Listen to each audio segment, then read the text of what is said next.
지금까지 주가나 이런 부분에 지나칠 정도로 부정적인 것만 반영해 왔었구나. 이거 아니면 안 된다는 이 구간이 성립하지 않아요. 이제 시장에서 바라보면 최근에 이제 어떤 흐름이 있었냐면 뭐 좀 드러나는 것 중에 하나가 내가 팔면 오르고 내가 사면 빠지는 장면, 이런 장면. 그럼 이걸 어떻게 극복하는 거냐? 근데 그런 차원에서 그럼 우리가 이런 생각도 좀 해봐야 되지 않을까 싶어요. 말씀하신 대로 미국은 좋을 것 같아요, 경기가. 네. 그리고 경기 침체 연착륙으로 잘 될 것 같고 네. 우리부터도 미국에 투자하고 세계에 돈이 몰려들고 있으니까. 네. 근데 이제 한국의 경우는 네. 과연 미국처럼 그렇게 될까? 말씀하신 대로 산적해 있는 문제도 있잖아요. 뭐 우리 부동산 문제라든가 네. 그 다음에 뭐 수출도 어쨌건 지금 줄어들고 있고 네. 지금 우리 전체 시총의 30% 정도 차지하나요? 반도체 쪽이. 네. 여기가 지금 최악을 예상하고 있잖아요. 네.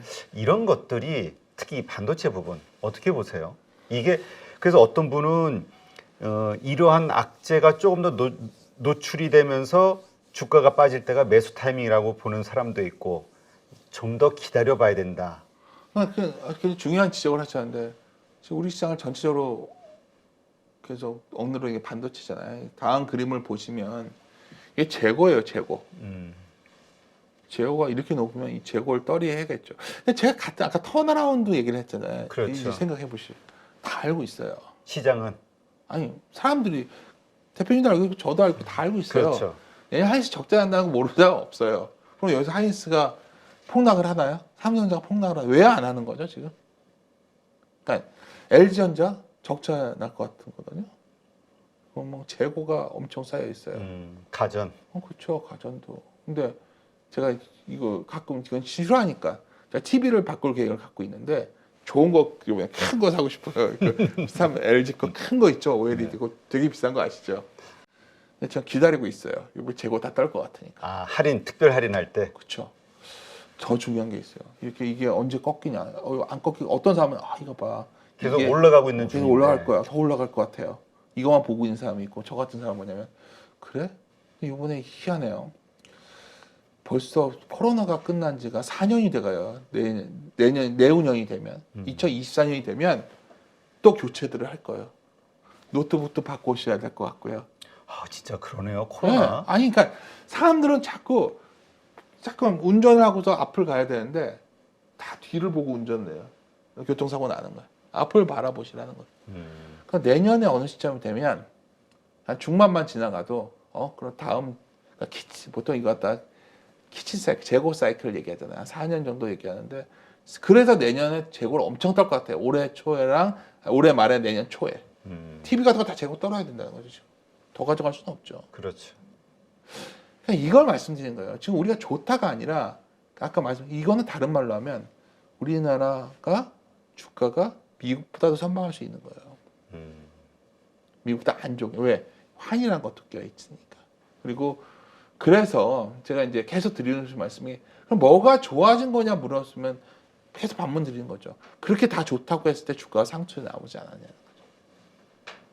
그리고 지금은 아직까지 안 좋다 얘기가 나와 있는데 주가가 이른다는 게 매우 긍정적이라는 거예요.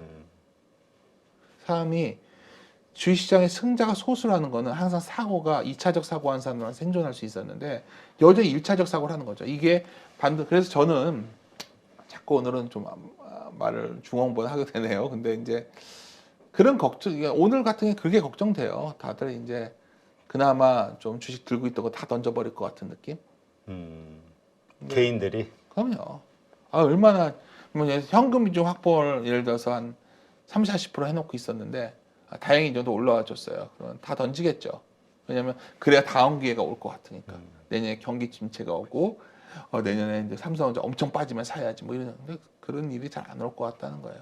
그 이유는 시장에서는 이미 아까 과도한 소위 경기 침체, 좀 하드 경착륙 우려가 프라이싱 되어 있었는데 오늘 아침에 그걸 확인해 줬기 때문에 연준도 그걸 원하지 않아?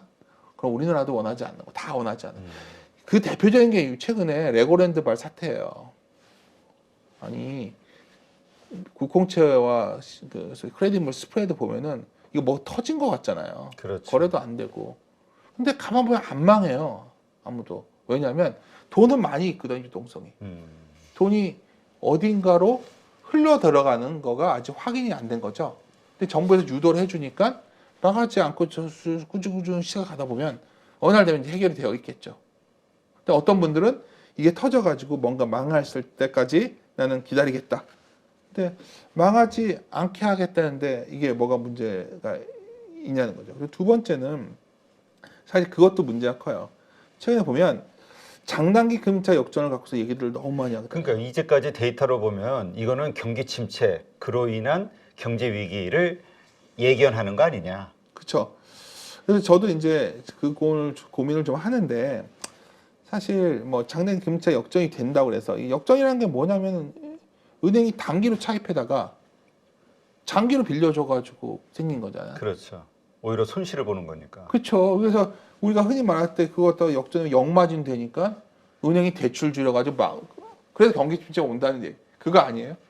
그러니까 장단기 금융 역전이 경기 침체라고 한등식은 아니라는 거예요, 제 말은. 근데 한번 생각해봐야 되는 게 얼마 전 월스트리트 저널에서 기사가 나왔어요. 제가 한 말이 아니라 제가 했다 그러면 또 궤변이라고 할 것 같아요. 이게 무슨 말한 거냐? 왜 금리가 같이 내려가냐는 거예요, 지금. 너무 뻔하지 않아요? 과도한 인플레가 있었는데 인플레가 잡혀가니까 금리 내려가는 거잖아요. 그렇죠. 그 과정에서 장단기 역전이 좀 더 강하게 보였을 수도 있는 거 아닐까요?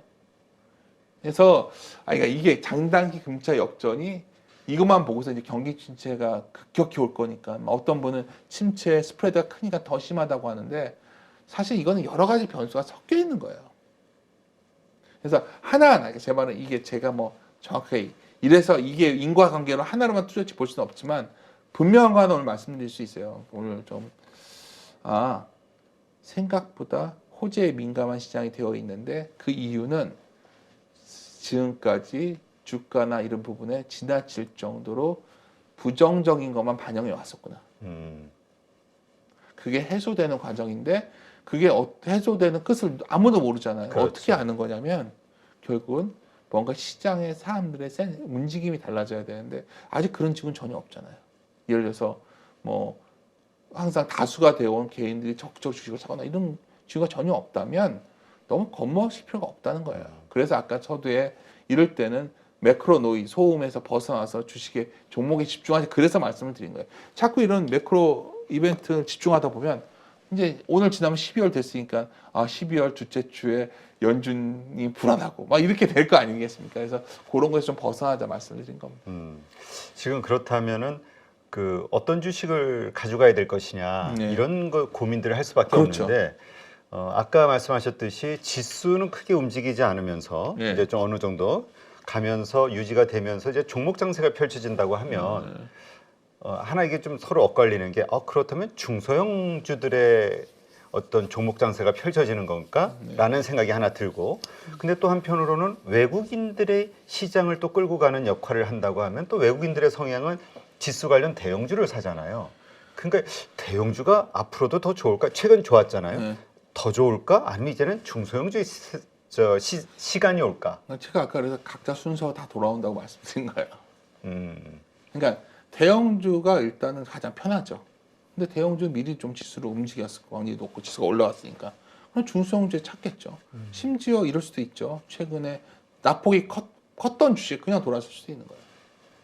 그래서 제가 아까 지수는 제한적이지만은 포트폴리오를 자주 변경해도 되는 구간이라고 말씀드렸어요. 이런 데 가서 뭐 뻔한 얘기로 뭐 주식은 뭐 함부로 매매를 하셔야 안 되고 뭐 이런 뻔한 얘기 하고 싶지 않아요. 매매를 적당히 지금은 이런 구간이 어디 있어요? 지수는 제한되어 있는데 계속해서 포트폴리오 변경을 해도 그러니까 상대적으로 덜 반영된 것들 위주로만 돌아다녀도 수익을 내기 좋은 장인데 굳이 그럴 필요가 없는 거죠. 여기서 제일 그러니까 확실히 말씀해 현금 비중이 높은 게 제일 괴로운 거죠. 아니면 더 최악은 예를 들어서 뭐 인버스 투자를 할거나 이런 분들은 괴롭겠죠. 그렇죠. 그런 게 아니라면 대형주도 그러면 이래서 그때 포트폴리오가 존재하는 거예요. 특정을 갖고 있는 게 아니라 대형주 한 40%, 그다음에 중소형주 중에서 가치 스타일들 한 30%, 낙폭과대주 한 30% 이렇게 배치해 놓으면 뭐 돌아가면서 기회가 오지 않을까요? 그러니까 이 시장을 지나치게 이거 아니면 이거로 접근하면은 시장이 굉장히 뭘 해야 될지 모르겠지만 사실 이 장은 위험을 어느 정도 떠안고 가도 되는 장이다 생각이 드는 순간 선택폭이 되게 다양해지는 거예요. 그러니까 지금 그 우리 투자자들 네. 일단 자신감이 없는 상황인데 네. 이 자신감이 없다 보니까 이렇게 눈치를 보게 되고 조금만 움찔하면 그냥 일단 뭐 매도하고. 그러니까 제일 걱정되는 게 이거네요. 말씀하시니까 이거 아니면 안 된다는 이 구간이 성립하지 않아요. 예를 들어서 유동성에서 확 오르는 장은 그냥 쭉 오르기가 편한데 이런 장에서는 누가 좀만 봐도 확 밀리는 경우가 있거든요. 그러면 내가 팔면 오르고 내가 사면 빠지는 장이 이런 장이에요. 그럼 이걸 그럼 어떻게 극복하는 거냐? 아까 말했던 아까 433 비율을 적당히 비율 유지하는 게 좋을 것 같네. 지금 드는 생각인데 내가 만약 개인 투자자라면 대형주 한 40% 가져가고 30%는 어떤 중소형주 중에서 가치 위주로 봐야 될 것 같아요. 나머지 30%는 납폭과대주인데 납폭과대주가 뭐냐면 비싼 주식들이에요. 밸류에이션 비싼 것들. 이제 성장주들. 그거 박살 났잖아요. 그런 그렇죠. 것들도 무조건 안 된다 말할 필요가 없죠. 그것도 순서가 올 텐데. 그렇게 해놓으시면 내가 이렇게 조절이 가능해요. 이게 뭐 예를 들어서 어느 하나의 스타일로 올인하게 되면 이게 안 움직일 때는 내 건 아무것도 안 움직이는 것 같고 맞아요. 뭐 그게 그래서 포트폴리오라는 게 존재하는 거거든요. 그래서 이럴수록 정말 포트폴리오를 짜가지고 좀만 좀 적극적으로 운용을 하시면 그러니까 제가 보기에는 해볼 만한 장인데 오늘 아침에 미국이 너무 떠서 시작해서 다들 불안해하세요. 그러니까 분명히 파월이 뭔가 시장에 얘기하면 그날은 오르는데 이제까지 보면 그 다음 날은 또 쫙 빠졌단 말이에요. 빠져도 상관없죠. 그러나 내일 만약에 미국 시장이 다시 빠진다 해도 우리가 쫄 필요는 없다. 그러니까 여기서 한 일주일 빠져도 상관없다니까요. 아, 그래요? 그러니까 3, 4일 빠져도 우리가 바라보는 거는 우리가 정말 걱정했던 건 다시 저점이 깨지고 막 이런 걸 걱정했던 거 아닌가요? 그게 바뀌었나요? 다들 그 걱정했잖아요. 내년에 시스템 위기 오는 거 아니야? 경제 이거 걱정했던. 그래서 주식을 못 하는 거잖아요. 그렇죠. 그러니까 제가 항상 드리는 말씀이에요. 우리가 주식의 타이밍을 정확히 알 수 없어요. 어떻게 이게 저점이고 이게 고점, 점으로 알 수 없다는 거죠. 이 정도에 사야 되는 가격이 있고 줄여야 되는 가격인데 제가 올해 좀 놓쳤던 부분은 미국이 이렇게 금리를 올릴 줄 몰랐어요.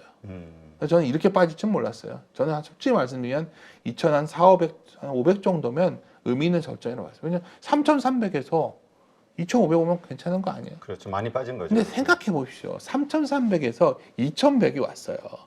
1,000포인트가 빠진 거예요. 근데 여기서 아래로 무너진다고 걱정할 필요가 있었나요? 설령 뭐가 잘못돼서 2,000이 왔다 한들 2,200, 300 주식 사는 게 맞았던 거고요. 지금 시점도 물론 그때 사면 더 좋았겠지만 제가 보기엔 이 구간에서도 어떻게 보면 최악의 시나리오를 올해 여전히 사람들 머릿속에 다 들어있는 거죠. 그래서 제가 보기엔 현금 비중들이 꽤 있을 것 같아요. 지금 뭐 극단적이더라고. 워낙 그 고점에 물리신 분들은 그렇죠. 그렇게 아직도 가지고 있는 분들이 있고 또 현금 가지고 있으신 분들은 또 한 80%, 90% 현금 비중 가지시는 분들도 있고. 근데 뭐 누가 다양하니까. 저는 이제 저희들 같은 사람은 기본적으로 그러니까 예를 들어서 막 그 경기에 대한 전망이 너무 밝고 밸류에이션이 좀 PBR로 1.2배 넘어가고 이러면은 저는 주식은 줄여야 된다 보는 사람이에요. 주식 비중 줄여야 되는 게 맞는 거고. 이런 뭐 좀 올라와서 0.9배 좀 넘었는데 0.9배에서 그렇게 뭐 겁먹을 필요는 있나? 한 배 다 갔으면 약간 현금 비중을 좀 늘리는 게 나을 것 같아요. 근데 그거마저도 분기별로 계속 올라간다는 거죠, 내년에. 그렇게 보면 다시 말씀드리지만은 뭐 뻔한 얘기라고 하실 거예요. 뭐 어쩔 때 장기 투자를 하는 게 좋냐 물어보면 이럴 때예요. 그러니까 그 장기 투자의 대상으로 네. 우리 뭐 삼성전자, 그다음에 SK 하이닉스 괜찮다고 보시나요? 왜냐하면 어떤 분들은 SK 하이닉스가 여기서 더 조정을 받거나 아니면 이 가격대라도 장기 투자로 버티면 상당한 수익을 줄 수 있다라고 확신하는 분들이 있거든요. 그러니까 각자의 선택인데 예를 삼성전자 같은 경우는 이래요. 시가총액 상위 10위 종목 내에 이렇게 오랫동안 있었던 종목이 없거든요. 그렇죠. 그러니까 분명히 검증된 거죠. 그래서 주가가 쌓일 때 사는. 그래서 외국인들도 들어오니까 점자 같은 장기로 해도 괜찮죠. 그래서 뭐 이렇게 겁먹을 필요는 없다 봐요. 아니 뭐 8만 원, 9만 원에도 샀는데 뭐 6만 원인데 뭐 이렇게 겁이 납니까? PBR로 가도. 근데 이제 여기서 이제 나머지들에 관한 장기 투자라는 게 삼성전자만 갖고 하면 별 재미는 없어요. 그렇죠. 그렇죠. 이제 시장에서 바라보면 최근에 이제 어떤 흐름이 있었냐면 뭐 좀 드러나는 것 중에 하나가 메리츠가 주주 환원을 50%까지 올리는 주체가 나왔기 때문에 아마 내년에 주주 가치 분명히 많이 부상될 것 같아요. 뭐 지주사들도 좀 해당이 될 것 같고 은행 지주들도 과거처럼 배당을 적게 할 수는 없잖아요. 그렇죠. 그런 것들은 장기 투자 가능하겠죠. 더욱이 좋은 건 밸류에이션이 싸니까 그런 것들이 있고 또 하나 잘 보시면은 최근에 뭐 대형주가 아닌 것들 중에서도 자기 영역이 계속 커지는 것들이 있어요. 뭐 최근 주가가 좀 올라와서 부담이지만 2차 전지 이런 것들도 그 내에서도 굉장히 선별이 되는 상황이거든요. 그럼 그렇죠. 다 숫자에 관한 것들이에요. 그러니까 근데 사실 2차 전지 관련해서도 그런 이야기들을 해요. 많이 올랐잖아요, 네. 또. 그런데 더 갈 수 있을까? 이제는 거기에서 수익 실현을 하고 안 오른 혹은 뭐 아까 말씀하신 낙폭과대주 중심으로 가는 게 맞지 않아? 그러니까 그거를 다 팔고 다 사고 하면 아무것도 못 한다니까요. 우리가 너무 극단적이다. 네. 이것도 좀 하고 저것도 좀 하게 섞어 놓으면 이게 좀 뭐냐 이거 좀 이게 포트폴리오가 가능한데 제가 보니까 주위에 뭐 제 친구도 주식하는 친구들 얘기 들어보면 어느 날 보면 이제 그럴 때 있잖아요. 이거 확 샀다가. 친구가 이제 내가 뭐뭐 들고 있는데 어때 보이냐 이러면 상당히 괜찮게 돼 있더라고. 이거 들고 가. 어느 날 보면 또 그건 다른 거 다 돼 있더라고요. 그러니까 제가 보기엔 그 왜 그럴까 그래서 한번 식사 자리에서 제가 그런 말을 했어요. 너는 이게 뭐가 좋다는 거가 그걸 어떻게 알죠? 뭐가 좋은 건지를. 이런 점이 좋은 게 있고 저런 점이 좋은 게 다 장점이 있는 것들을 좀 섞어놔야 각자 순서가 오는데 특히 이런 장이 그래요. 이렇게 뭔가 긍정적인 모멘텀으로 올라가는 장이 아니라 생각보다 나쁘지 않네로 올라가는 장은 굉장히 변동성이 커지거든요. 그러니까 수급의 힘도 약하고 이럴 때는 그래서 종목을 선택하실 때, 그러니까 근데 저는 오히려 이럴 때가 되게 편하게 갈 수 있고 덜 오르고 아직 반영이 덜 된 걸 꾸준히 깔아놓으면 돌아가면서 움직이는데 보통 쫓아갔다가 물리고 뭐 2차 전지도 그렇게 될 확률이 높다. 그렇죠. 그런 거는 힘들겠죠.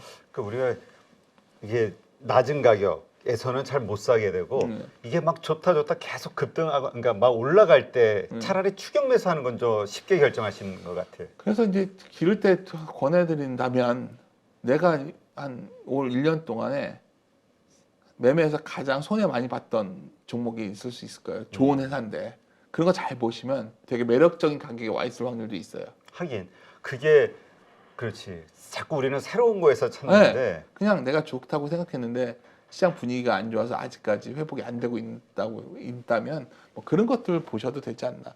오늘 너무 막 좀 중구난방 얘기하는 것 같은데. 아니요, 근데 원래 그래요? 시장 얘기 이렇게 자유롭게 그래요? 하는 게 좋으니까. 네. 하여튼 지금 한국 시장이 그래도 좀 뭔가 쏠림 현상이 나오는 거는 반도체가 돌아서야 되겠죠.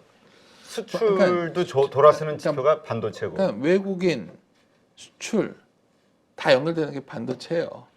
근데 굳이 한다면 하이닉스보다 삼성전자가 낫겠죠. 반도체 너무 퓨어하면 요즘 힘드니까. 근데 또 밸류에이션으로 놓고 보면은 삼성전자는 또 많이 버텼고 하이닉스는 좀 많이 좀 빠졌기 때문에 그렇죠. 하이닉스가 낫다는 분도 있더라고요. 근데 이제 저는 이제 뭐 그걸 계속 물어보시니까 그래도 저희들은 그냥 삼성전자 말씀드리고 있어요. 가장 무난하죠. 그러니까 대형주에서 만약 넣는다면 그렇게 무난하게 넣는 게 대형주 무난한 게 낫고 그다음에 오히려 나머지들 야폭과대와 중소형주에서는 이제 알파를 크게 노릴 수도 있고 뭐 이런 포트폴리오를 짜오면 그래서 오늘 같은 날 아침에는 뭐 예를 들어서 상당히 성과 좋은 분들도 있더라고요. 아침에 얘기를 하다 보면 의외로 나폭과대에서 재밌지 않았을까요? 그렇죠. 오늘 좀 보니까 뭐 카카오페이, 뭐 카카오 성장주들 최근에 계속 그랬어요. 확 올라가니까. 예를 들어서 우리가 이제 보면은 막 그 극단적으로 주가가 무너졌던 것들이 있거든요. 그러니까 아까 이런 장의 특징이 굉장히 안 좋은 뉴스가 나와서 주가 많이 무너졌을 때를 접근하면 좋은 거예요. 뭐 그런 종목들이 꽤 많죠. 심지어 정말 안 좋은 내년에 실적 악화되는 것에 이익 감소폭의 가장 큰 저주하는 게 반도체가 있고 그다음에 유틸리티 한전이거든요. 한전도 정말 최악의 상황 오니까 거기선 주가 덜 빠지지 않나요? 그러니까 시장의 성격이 이걸 드러내는 것 같아요. 지금 시장에서는 이런 게 걱정되는 거죠. 예를 들어서 금리가 어느 정도 유지가 돼요. 근데 그렇게 됐을 때 그 금리 이상의 생산성이 나오는 기업들이 살아남을 수 있을 거 아니에요. 그렇죠. 근데 금융 부담을 못 버티는 기업들은, 그러니까 적자 기업들은 굉장히 힘들어지는 거죠. 요새 적자 기업들 대표적인 곳들이 장외 기업들이잖아요. 그런 건 매우 힘든 거죠. 돈들이 안 가는 거죠. 하지만 그런 금리에도 불구하고 기업이 어느 정도 이익을 내는 기업들이 나오면 굉장히 돈이 쏠리는 현상이 나오는 거예요. 아, 참 그 말씀을 하시니까 네. 그런 그 우려를 하시는 분도 있더라고요. 뭐냐면 이제 지금 말씀하신 대로 이익은 점점 줄고 나가는 금리는 높아지니까 지금 성장을 하고 있더라도 증설 이슈가 있든 뭐가 됐든 이런 것들 채권 발행은 또 어렵잖아요. 네. 지금 돈맥경화 현상 때문에. 그러면 한국 그 코스피 코스닥 이쪽에서 100개가 넘는 회사들이 유상증자를 하는 현상이 벌어질 수밖에 없지 않겠냐. 이게 또 시장에 충격이 되고 투자 심리를 확 다운시키는 사건이 되지 않겠냐. 증자인데 또 어떤 면에서 기회가 되겠죠. 자금 조달하는 매잔이 굉장히 좋은 조건에 발행이 되지 않을까요? 내년 어느 시점에? 금리 그럼요. 회사채로.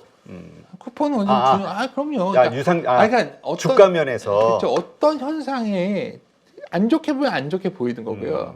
유상증자한다는 그렇게 우리 해서라도 자금을 조달하면 나쁜 건 아니죠. 근데 뭐 이상한 그 적자 나는 기업이 이상한 거 붙여가지고 그 정말 위험한 사채업자들 하는 그런 건 위험하지만 그렇지 않은 경우 괜찮은 거고. 아까 다시 들어가지만 사실 굉장히 중요한 말을 하셨어요. 이게 아까 판단했을 때 매우 중요한데 다시 이 그림을 보여드리면, 그러니까 이익이 줄어드는 국면이잖아요 지금. 그렇죠. 우리가 잘은 모르겠어요. 앞으로 어떻게 될지 모르겠는데 이익이 줄어드는 국면에서 뭔가 액션을 할 수 있는 기업은 주가가 좋아질 수 있어요. 액션도 못하는 기업은 아무것도 안 되는 거예요. 액션이라는 거는 뭔가 다운사이징을 하든 뭔가 팔 게 있거나 음, 뭐 사옥이라도 팔거나 인원을 줄이거나. 사실 경제는 되게 안 좋은 뉴스고 사실 사회 정의 차원에서 맞는지 잘 모르겠어요. 그때 주가 측면에서는 그렇죠. 그 기업단에서는 숫자가 안 좋아지는데 숫자가 안 좋아지니까 주가가 싸져 있죠. 근데 이후의 숫자는 어떻게 되죠? 좋아진다는 거죠. 그래서 이 턴어라운드라는 단어가 어떤 우리가 뱃머리의 방향을 돌리다라는 건데 원래 턴어라운드형 스타일이 가장 주식이 매력적인 거예요. 근데 아까 제가 특정 종목 얘기가 좀 저도 그래서 그런데 최근에 이런 종목들은 아주 강하게 돌아서 예를 들어서 뭐 이거 우리 커버했던 거니까. 그러니까 그 우리 저 이베스트에서 일단 공개하신 네. 종목 근데 중심으로 조심스러워요. 근데 하여튼 근데 예를 들어 문득 영화 같은 쪽들도 좋아질 수 있는 거고. 영화가 그렇죠. 그리고 그러니까 리오프닝 쪽 리오프닝인데 실제로 좋아지는 것들 찾으면 그런 것들도 또 보이고. 그러니까 하여튼 제가 이제 뭐 심지어 바이오에서도 제약회사에서 좋아지는 것도 있는 거예요. 그러니까 업종 불문하고 뭔가 액션을 한 기업들은 좋아지고 있다니까요. 아니 뭐 이거는 얼마 전에 많이 돌아왔으니까 LG그룹도 최근에 왜 그랬을까 뭐 좀만 조사해 보시면 여러 가지 가능성이 대두되고 있잖아요. 근데 시장은 그런 걸 안 좋게 보시는 분들은 야 되게 안 좋아 보이는데 어느 날 봤더니 주가가 안 빠져 있을 걸 많이 느끼실 거예요. 그러니까 다시 말씀드리면 우리가 시장의 성격을 어떻게 보냐가 되게 중요한데 제가 보기엔 다시 우리가 돌아가서 굳이 뭐 표현을 하자면 어떤 턴어라운드형 스타일의 장세인데 이거의 장세의 특징은 당장 지금까지 안 좋아진 것보다 덜 악화되는 부분 이걸 반영하는 장세예요. 그냥 자꾸 여기서 악화되는 것만 주목하시면 정말 안 좋아 보이고. 맞아요. 그러니까 예. 그 자꾸 이러한 걱정들, 그러니까 이러저러한 부정적인 혹은 그 리스크 요인들을 자꾸 대입하면은 자꾸 움츠러들 수밖에 없잖아요. 오늘 아침 그러니까 오늘 파월이 보여준 건 딱 하나예요. 별것도 아닌 건 얘기 갖고서 왜 저렇게 흥분하지? 그러면 곧 제 정신을 차려서 박살날 거야 이렇게 생각하시는 분들이 있을 거고 아니야 이건 별거 아니야 기껏해야 크리스마스 기대감으로 올라온 거야 뭐 이런 말하는 사람들이 있을 거고 뭐. 근데 사실 그게 본질이 아니라는 거죠. 시장은 더 안 좋아질 거라 생각을 했던 거예요. 더 안 좋아지지 않는 것만으로도 시장이 반응을 하는 거고 문제는 그 다음이에요. 생각보다 괜찮네 말이 나온다면 그 첫 번째 트리거가 뭐 4분기 기업 실적이 됐든 그쵸. 여기서 나올 수 1월 있다. 달에 나올 수 있는 거죠. 그러니까 1월 달에 제가 보기에는 생각보다 나쁘지 않은 애가 나오고 사실 1월, 2월, 3월은 흥미롭게도 유가 같은 것도 가장 높았던 시기였고 여러 가지 지표가 기저가 나오는 시기란 말이에요. 그러면 생각보다 내년 1분기에 대한가 나쁘지 않거나 매우 주가 측면에서 긍정적일 수 있는데 지금 문제는 많은 사람들이 내년 1분기를 안 좋게 본다는 거죠. 다들 뭐 반등이 나올 수 있지만 내년 4월쯤이가 훨씬 좋은 기회가 올 거야 하잖아요. 그렇죠. 사실은 그때가 기회가 아닐 수 있죠. 사실 그 위험이 더 크다는 거예요, 지금 시장에서. 그래서 우리가 포트폴리오를 어느 정도 짜가지고 주식시장에서 그래도 뭔가 좀 운용을 해야지 되는 국면이에요. 그래서 우리가 저번 한 달 전에 제가 오기 전에 제목을 봤더니 이럴 때 주식해야 됩니다가 제목이었더라고요. 한 달 전에. 근데 오늘 한 달이 지난 이 그때 시점에서 맞네. 이럴 때 주식해야 됩니다 2예요 오늘도. 바뀔 게 없어요. 근데 주식을 해야 될 때 사람들은 보통 주식을 두려워한단 말이에요. 그렇죠. 왜냐하면 뭔가 터질 것 같다. 그러니까 이러한 것들 우리가 주식시장의 격언들하고 상황하고 우리 심리하고 도입을 해보면 네. 뭐 그렇잖아요. 그 의심의 벽을 타고 오른다가 네. 됐든 아니면 심리와 반대로 해야 네. 대중심리와 돈을 번다. 다 맞는 말 같기는 해요. 그렇습니다. 오늘 뭐 대단한 얘기 아닌 것 같고 너무 오랫동안 얘기한 것 같은데. 네. 아니 그래도 이런 자유로운 그 생각을 표현해 주시면서 고민과 기대를 솔직하게 보여주셨기 때문에 그래요? 그렇게. 네, 많은 분들이 아마 그러니까 같은 시각에서 고민하고 점검해 볼 수 있는 시간이 됐을 것 같아요. 그랬으면 좋겠네요. 왜냐하면 막 이렇게 저도 오늘 이렇게 말하다 보니까 뭐 아무 우리가 준비 없이 그냥 얘기하니까 그냥 했던 말 하고 자꾸만 했던 것 같은데 전하고 싶었던 건 오늘 전한 것 같아요. 그러니까 사람들이 오늘 이 시점 이후에 더 두려움에 빠질 것 같아요. 왜? 무섭거든요. 고점이라고 생각하니까 저는 그렇게 생각하지 않는다고 말씀드립니다. 무서워하지 마세요. 지금 그러니까 주가 여기서 빠지면 2,300, 2,400 갈 수 있는데 뭐 아무도 모르는 거고 사실 이 시점부터 어떻게 보면 아직까지 전혀 반영되지 않은 어떤 좋은 기업들도 있지 않을까요? 제가 보기엔 보이거든요. 그런 것만 접근하셔도 굉장히 연말 연초에 생각보다 좋은 선물을 받으실 수 있는데 굳이 이렇게 다 도망가야 되는지 잘 모르겠네요. 알겠습니다. 하여튼 우리 가족분들도 아마 많은 생각하셨으리라 생각이 되고요. 하여튼 자신만의 기준 잘 세우셔서 하여튼 투자의 기준이 없다는 게 제가 그럼요. 보니까 가장 문제인 것 같기는 해요. 얼마 딱 수학 공식처럼 이럴 때 사고 저럴 때 이게 없으니까 문제 아니에요. 그래서 너무나 특별한 인과관계에 몰두하지 않으시면 됩니다. 네, 대응 시나리오 각자 네. 준비하시기를 바랍니다. 오늘 이렇게 좋은 인사이트 허심탄회하게 함께 해주신 우리 윤지호 센터장님 고맙습니다. 네, 감사합니다. 누구나 1시간 안에 200개 종목에서 좋은 종목을 고를 수 있는 그런 능력을 배양할 수 있도록 제가 도와드리려고 그렇게 하고 있습니다.